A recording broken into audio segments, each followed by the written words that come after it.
Connor Matthews opened his eyes to a room that wasn't his.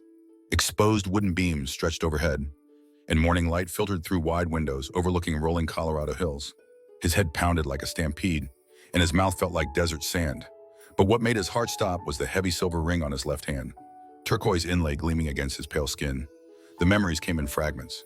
Maya's wedding reception in Boulder, dancing, drinks, too many drinks, then nothing. Complete blackout. Connor sat up too quickly, making the rustic bedroom spin violently. He was wearing flannel pajamas he'd never seen before. 10 years ago, Connor had learned what it meant to trust the wrong person. Brett had seemed perfect, understanding, safe, until Connor's coming out to his conservative Oregon family had been weaponized against him. The memory of his father's face, the disgust, the door slamming shut, still haunted his quietest moments. Since then, Connor had built walls. Safe job at Portland Public Library in the Pearl District.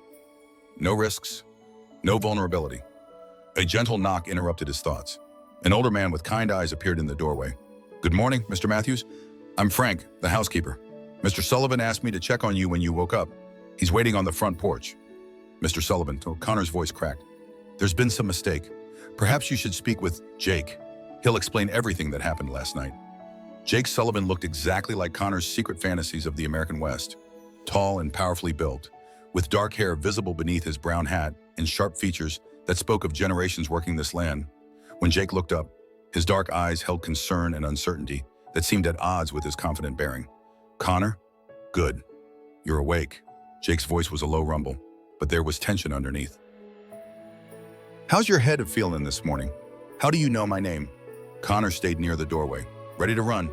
"Who are you?" Jake set down his coffee and stood slowly. "Because according to the county clerk's office, we got married last night, legally. And that ring you're wearing, it's mine, has been in my family for 4 generations." The porch seemed to tilt beneath Connor's feet. "That's not possible." Jake pulled out his phone and showed Connor a video that made his stomach drop. There he was, wearing his wedding reception suit, but with the tie loosened. He was laughing, stumbling slightly, and clinging to Jake's arm in front of a justice of the peace.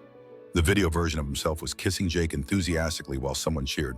"You were very enthusiastic about the whole thing," Jake said quietly. "The marriage is completely legal under Colorado law." Connor stared at the ring, his hands trembling. "This is insane. We can get it annulled." "I was too drunk to consent." "Actually," Jake crossed his arms. "The law in Colorado is clear about that. As long as you could stand, speak coherently, and sign your name, which you obviously could, the marriage is valid. But you're right about the annulment. We need to discuss terms." The word terms sent ice through Connor's veins. But something in Jake's expression wasn't predatory. It was almost vulnerable. Jake's jaw tightened. "I need to be married by my 30th birthday in 7 months, or I lose this ranch. 5 generations of my family have worked this land. My grandfather's will is very specific. Last night, when you said you understood what it meant to fight for family, even when family doesn't fight for you, it wasn't entirely a drunken accident on my part. You deliberately married a drunk stranger for an inheritance. I married someone who seemed to understand what it meant to be alone." Jake's voice was barely above a whisper. Someone who talked about chosen family and second chances. Jake pulled out a folder. "I'm offering you a business arrangement. 6 months as my husband, public appearances, convince my grandfather and the community that we're genuinely together. In exchange, $100,000 and a clean annulment when the inheritance is secured. $100,000, Connor's entire student loan debt, financial freedom he had never imagined possible. This ranch is my life. It's all I have. And my grandfather, he has very specific ideas about what kind of man should inherit it." There was something Jake wasn't saying, something that made Connor think maybe they weren't so different after all. Connor looked out at the vast landscape, the sense of space and possibility that felt like the opposite of his cramped Portland apartment. Sometimes the people who understand betrayal best are the ones brave enough to risk trusting again. When everything you thought was safe has crumbled, perhaps the only choice left is to build something entirely new, even if it starts with a lie. "I need time to think about this," Connor said finally. "You have until tomorrow morning," Jake replied. "Your choice, Connor, but choose knowing that some chances don't come twice." Don't forget to like and subscribe to Heart Stories for more tales of unexpected love, second chances, and the courage it takes to trust again when your heart has been broken. Connor spent the morning exploring Sullivan Ranch. The property was massive, clearly a serious operation with hundreds of cattle scattered across rolling pastures. Despite his city upbringing, Something about the wide-open spaces spoke to parts of himself he'd buried long ago. His phone buzzed with messages from Marcus Chen, his best friend, back in Portland. When Connor finally called him back, Marcus's voice was sharp with worry. "You disappeared from Maya's reception." "Where the hell are you?" Connor explained the situation, ending with Jake's proposal. Marcus listened in stunned silence before exploding. "Are you completely out of your mind? This sounds like a Lifetime movie where the naive librarian gets murdered by a psychotic cowboy." "Marcus, listen, it's not like that. He's offering me real money for playing a role for 6 months. What if it's not entirely a lie? What if maybe we both need this for different reasons?" Connor found Jake working with the horses, watching him move with quiet confidence. Connor felt an unwelcome flutter of attraction. When Jake noticed him watching, he approached the fence. "Have you made your decision?" "I have more questions first. What does being your husband actually involve? Town functions, family dinners, church services occasionally, basic couple behavior? Hold hands. Let me put my arm around you. Act like we're happy together. And in private, we're roommates. Separate bedrooms, separate lives. Tell me about your grandfather." Jake's jaw tightened. Walter Sullivan, 82 years old, former Marine. He has very specific ideas about family, tradition, and what makes a man worthy of inheriting 5 generations of hard work. Conservative ideas. Very conservative. He believes in traditional values, traditional marriages, traditional ways of doing things. "Jake," Connor said quietly, "are you gay?"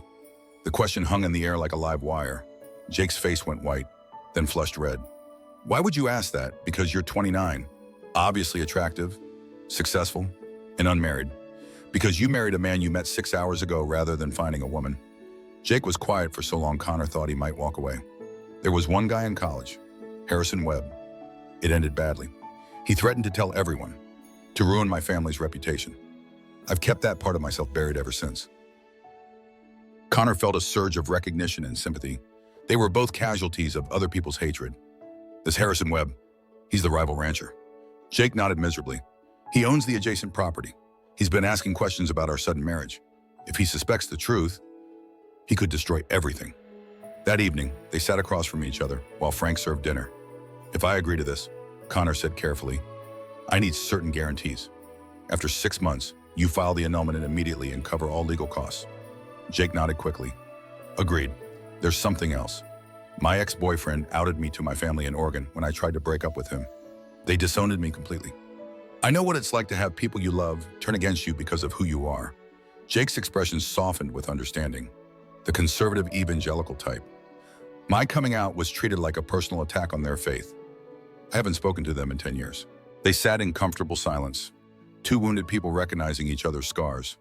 "Connor," Jake said quietly, "I want you to know this isn't just about convenience for me. You're helping me figure out who I might be allowed to become." Connor looked across the table at this complex, frightened, hopeful man who'd accidentally wandered into his life. "I'll do it," Connor heard himself saying. 6 months. But we're both going to have to trust each other completely. Jake's smile was the first genuinely relaxed expression Connor had seen from him. "Deal. Welcome to your temporary new life. Connor Matthews." The next morning, Jake's lawyer arrived with the amended contracts. She was a sharp woman named Patricia Williams who'd driven down from Denver. "The story you'll need to memorize is that you met a month ago when Connor was visiting friends in Boulder.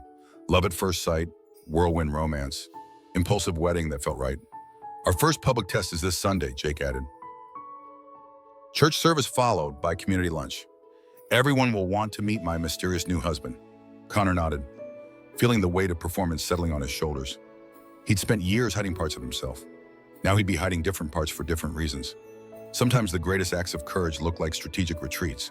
When society demands you hide your true self, perhaps the revolution begins with finding someone willing to share the burden of secrecy. Connor's first month at Sullivan Ranch unfolded like a carefully choreographed dance between performance and genuine connection.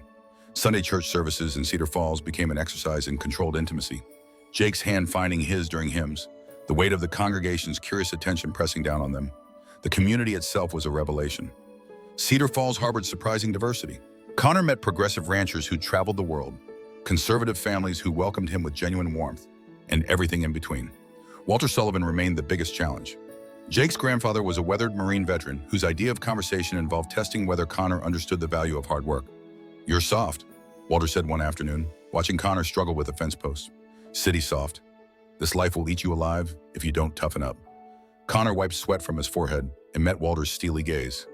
Maybe being soft isn't the same as being weak. Maybe some kinds of strength don't require calloused hands. Walter's eyebrows rose slightly. The closest thing to approval Connor had seen.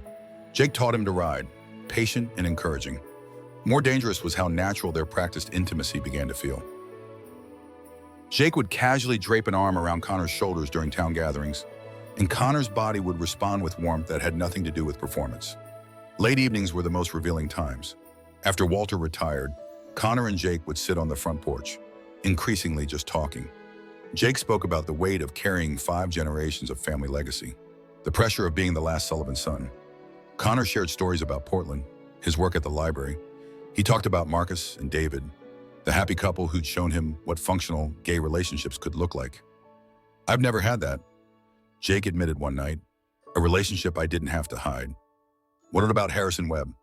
Jake's expression darkened. "Harrison was my first everything. When I tried to end things because I got scared, he threatened to destroy my family's reputation. So you've been hiding ever since, hiding and hating myself for it.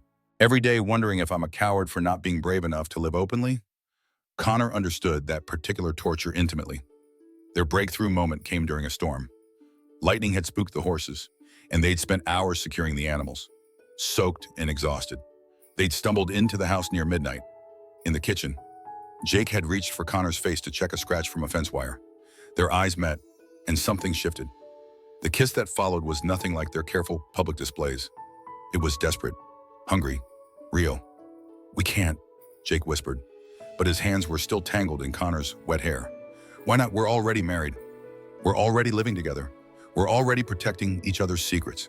Because I can't promise you anything beyond 6 months. Because if Walter finds out, if Harrison discovers the truth, everything falls apart." Connor cupped Jake's face in his hands.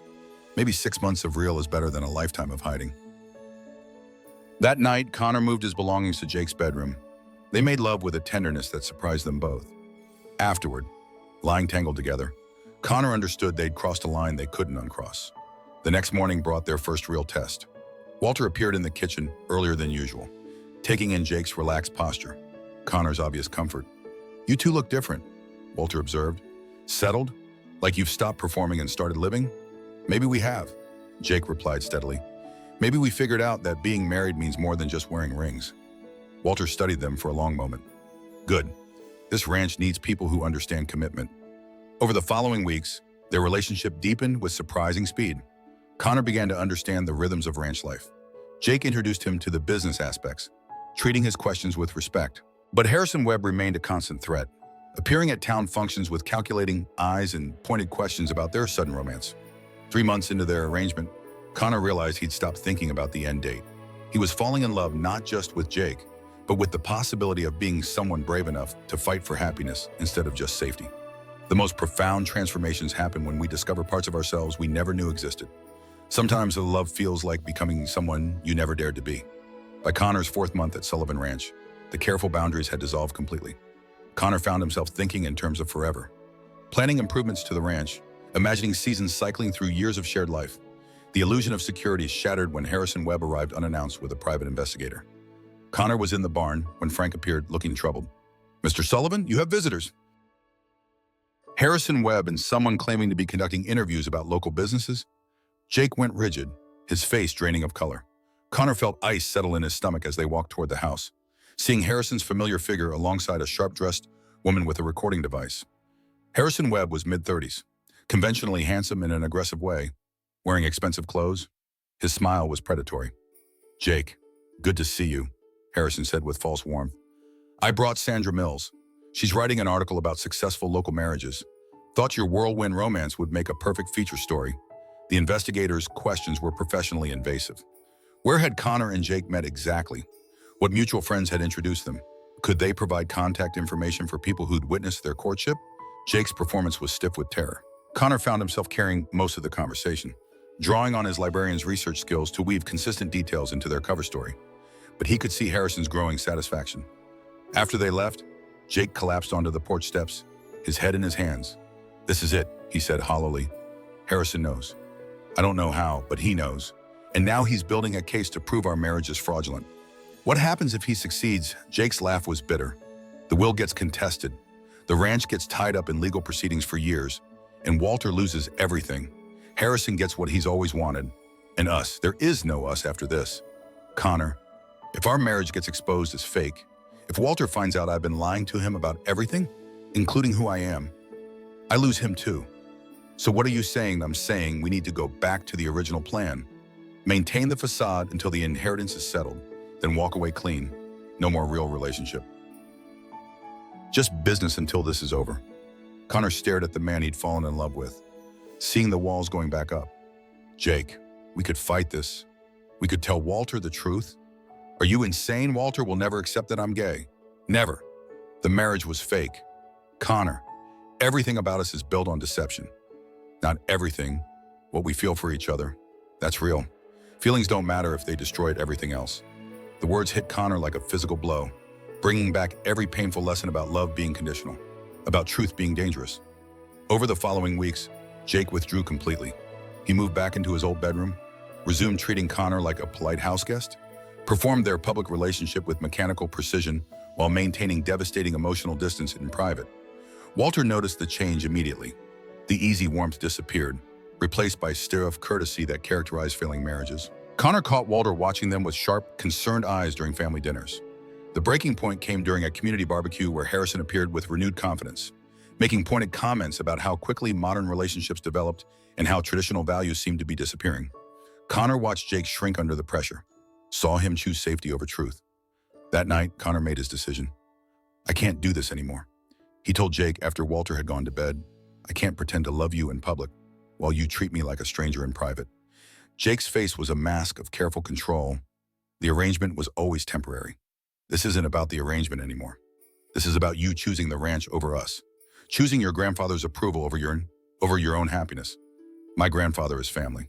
So was I, Connor said quietly. So was I, until it became inconvenient. When our 6 months are up, I'm filing for the annulment and going back to Portland. I'll disappear completely. Make it easy for you to pretend this never happened. Connor spent his final weeks in emotional lockdown, performing his role flawlessly while protecting his heart. The money Jake paid him would solve his financial problems. Portland beckoned with its promise of safety and controlled existence. The saddest part was that Connor had allowed himself to believe he could have something real and lasting and honest, that he could be loved not despite his authentic self, but because of it. Sometimes the cruelest lesson is learning that love without courage isn't really love at all.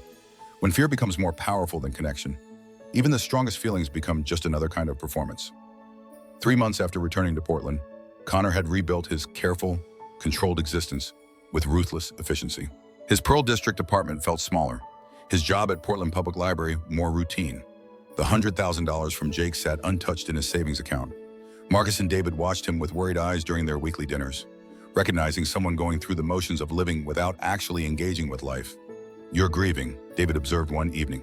But at some point, you need to decide whether you're grieving the end of something beautiful or the lost opportunity to fight for something worth saving. The decision was made when Connor turned on the local news and saw footage of massive wildfires burning through Colorado. When the camera panned across a familiar landscape, Connor's heart stopped. Cedar Falls appeared on the screen, smoke-darkened sky filling the background as residents loaded trucks. And there, directing the evacuation effort at Sullivan Ranch, was Jake. He looked exhausted, his face streaked with soot, his beloved brown cowboy hat now gray with ash. But his voice was steady as he spoke about community cooperation and shared determination to save what generations had built. Without allowing himself to think, Connor threw clothes into a bag and started driving toward Colorado. 12 hours later, he arrived to find a town transformed by crisis. The air was thick with smoke, the horizon glowing ominous orange. Sullivan Ranch was a hub of frantic activity. Connor found Jake near the main barn, covered in soot and directing the loading of frightened cattle. When Jake saw him, he stopped mid-sentence, his expression cycling through shock, hope, and something that looked like relief. Connor, what are you doing here? I saw the news. Connor's voice was rough from emotion and smoke. I couldn't stay away. This place, your family, it matters. You matter. Then Jake crossed the distance and pulled Connor into a fierce, desperate embrace. I thought I'd lost you forever. Jake breathed against Connor's ear. You did lose me, but I came back. I'm here now. They worked side by side for 18 hours, fighting to save the ranch. Connor had forgotten the profound satisfaction of physical labor shared with people you loved. The way crisis could strip away everything non-essential and reveal what actually mattered. Walter Sullivan moved through the chaos like a general commanding troops. When he saw Connor organizing the evacuation, the old man's face showed unqualified approval. "Good to have you back, son." Walter said simply. By dawn, they'd saved the house, the main barn, and most of the livestock. Some outlying pastures were lost, but the heart of Sullivan Ranch survived. Standing on the porch of the home they had almost lost, Connor and Jake faced each other with exhausted honesty. "I never filed the annulment papers," Jake confessed, his voice hoarse from smoke. "I couldn't do it. Every time I tried, I kept thinking about what you said about fighting for love instead of just surviving." Connor looked at the silver and turquoise ring he'd never removed. "Good, because I realized something driving here. Running away from you wasn't protecting my heart. It was breaking it more slowly." Jake pulled a small worn box from his pocket. Inside was a simple silver band that perfectly matched Connor's ring. "Marry me again," Jake said, his voice breaking. "For real this time. No contracts, no time limits. Just us, choosing each other. Whatever the conduct, we're already married," Connor said, tears streaming down his ash-stained face. "Then let's start acting like it," Jake replied, sliding the band onto Connor's finger. "Let's stop being afraid of what we could lose and start protecting what we've found." Walter Sullivan appeared on the porch as they broke apart, his weathered face unreadable. Connor tensed, but Walter's expression held understanding. "Took you too long enough to stop pretending," the old man said gruffly. "Anyone with eyes could see you belong together." Jake stared at his grandfather in shock. "You knew, boy. I've been watching people for 82 years. I know the difference between two people playing house and two people building a life together. Because you always said," Jake began, but Walter held up a hand. "I said a lot of things when I was younger and stupider. War teaches you what matters, and family matters more than pride. Love matters more than tradition."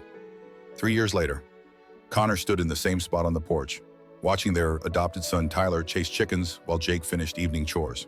The ranch was thriving, expanded to include sustainable farming practices. Harrison Webb had given up his vendetta after the wildfire. Marcus and David visited regularly with their twins, part of the chosen family network.